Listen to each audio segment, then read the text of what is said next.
Minhas amigas, meus amigos, hoje é quinta-feira, dia 16 de abril, nós continuamos na nossa quarentena e conversando aqui com essa nossa conexão próxima, embora estejamos fisicamente separados. Eu quero começar hoje falando uma enorme preocupação que me sobreveio hoje pela manhã. A notícia de que o governo está indeferindo 30% dos pedidos da renda emergencial básica, da renda básica emergencial. Isso é o quê? 10 milhões de pessoas que estão ficando ao desamparo. E nós não sabemos por quê. É o quê? Erro de cadastro? Porque a justiça já disse que quem está com CPF irregular tem direito a receber se satisfizer aquelas condições sociais de estar desempregado, ou de estar, for uma mãe que cria sozinho os seus filhos, um pai que cria sozinho os seus filhos.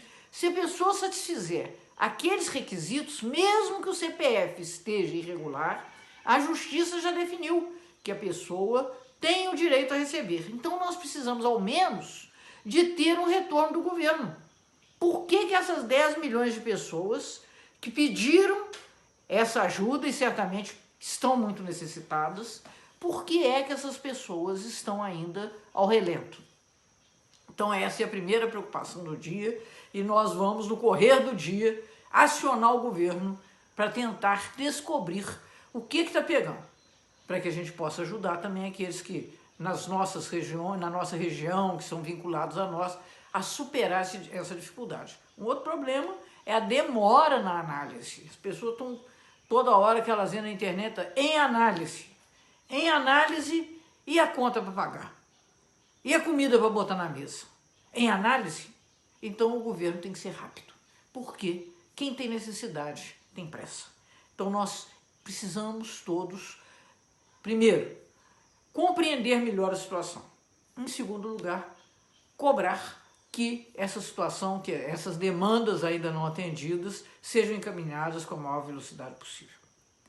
Nós hoje, na Câmara, temos para examinar duas matérias sobre as quais eu vou dar notícia para vocês mais logo no plantão que eu estou fazendo. Uma delas é uma lei que vem do Senado, que é, na verdade, uma alteração do que nós já votamos na Câmara, a renda mínima, ampliando as condições de recebimento. Por exemplo, pequenos agricultores, na versão da Câmara não estava explicitado. Pescadores, marisqueiras, pessoas, enfim, que têm grande necessidade, que nesse momento econômico estão prejudicadas. Então o Senado melhorou a lei na medida em que ampliou, detalhando, descrevendo as ocupações das pessoas que venham a pleitear essa ajuda. Talvez isso facilite a que o auxílio saia mais rápido. Então isso é uma coisa que nós temos que votar. Também uma proposta de abertura de linha de crédito para pequenas e microempresas. O problema é que é muito pouco dinheiro. São 10 bilhões de reais. Para mim, para você que está me ouvindo, deve ser muito dinheiro. É muito dinheiro. Agora, para o Brasil não é nada. O Brasil já injetou nos bancos 1 trilhão e 200 bilhões de reais. E agora para a microempresa, 10 bilhões para pequena empresa? Não. Nós precisamos de mais. O próprio governo já falou em injetar 40 bilhões. Então nós não podemos ficar, nesse momento, tímidos. Porque nós sabemos que a pequena empresa, que a microempresa é quem emprega nesse país. O maior número de postos de trabalho são dessas empresas de pequeno porte e nós precisamos que elas tenham acesso ao crédito, que o prazo de carência seja maior, até porque nós não sabemos de fato até onde vai essa crise. O que as pessoas estão dizendo é que já nessa altura dá para prever que a riqueza bruta da nação, chamado o PIB, deve cair 5%. Então isso é muito triste e naturalmente exige governo.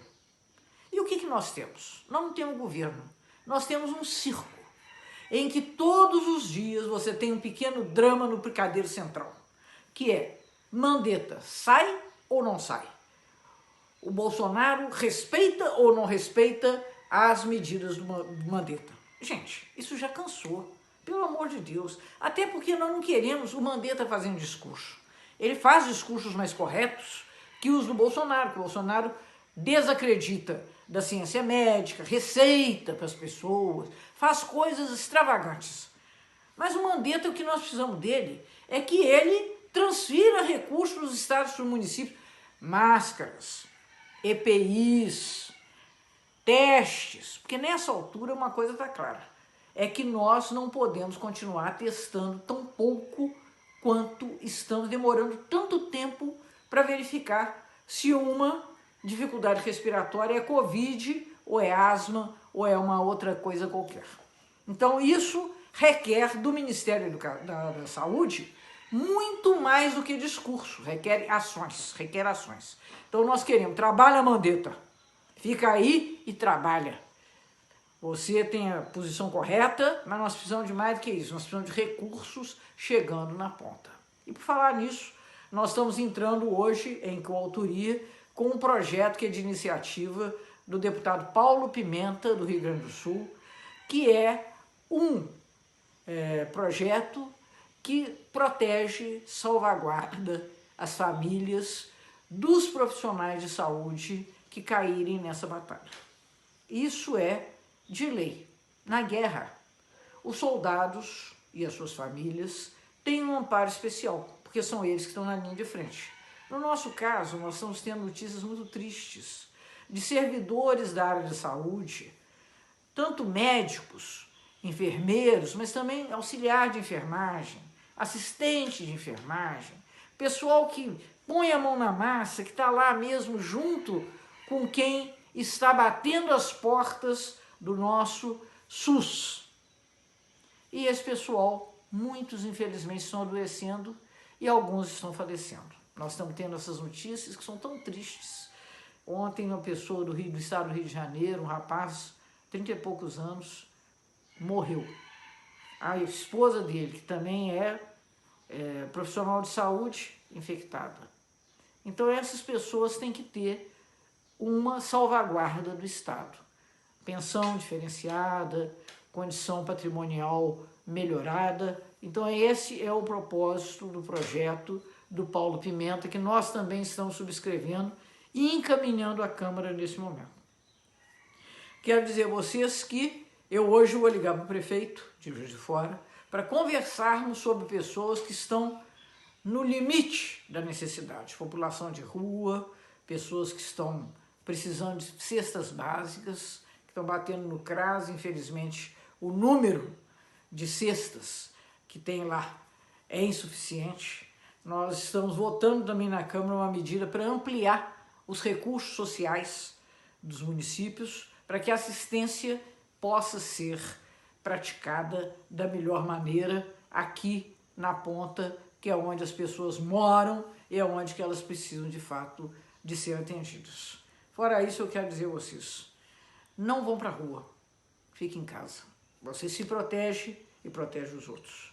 Vamos lutar para que o apoio do Estado, que é necessário nesse momento, tal como está sendo praticado na França, nos Estados Unidos, foi praticado na China, que as pessoas recebam recursos para poder esperar nas suas casas que seja vencida essa terrível pandemia. E para vencê-la, a contribuição de cada um de nós é necessária. Não nos iludamos. Tem gente que está fazendo carreata pedindo para os outros trabalhar. Vamos deixar claro, hein? Eu queria saber, esses que querem abrir o comércio, que querem que volte as atividades, vão colocar a família no balcão? Ou será que eles estão fazendo um movimento para que os outros se exponham, os outros corram riscos e os outros eventualmente adoeçam? Então vamos botar a mão na consciência. Esse é um momento que convoca a nossa responsabilidade social, convoca a nossa solidariedade. Então vamos, nesse momento, agir conforme recomendam os epidemiologistas, conforme recomendam os técnicos. A ciência tem o seu lugar.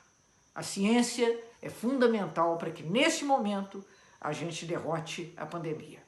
Então, Fiquem em casa e recebam nas suas casas o meu abraço. Um grande abraço para todo mundo e que Deus proteja todos nós.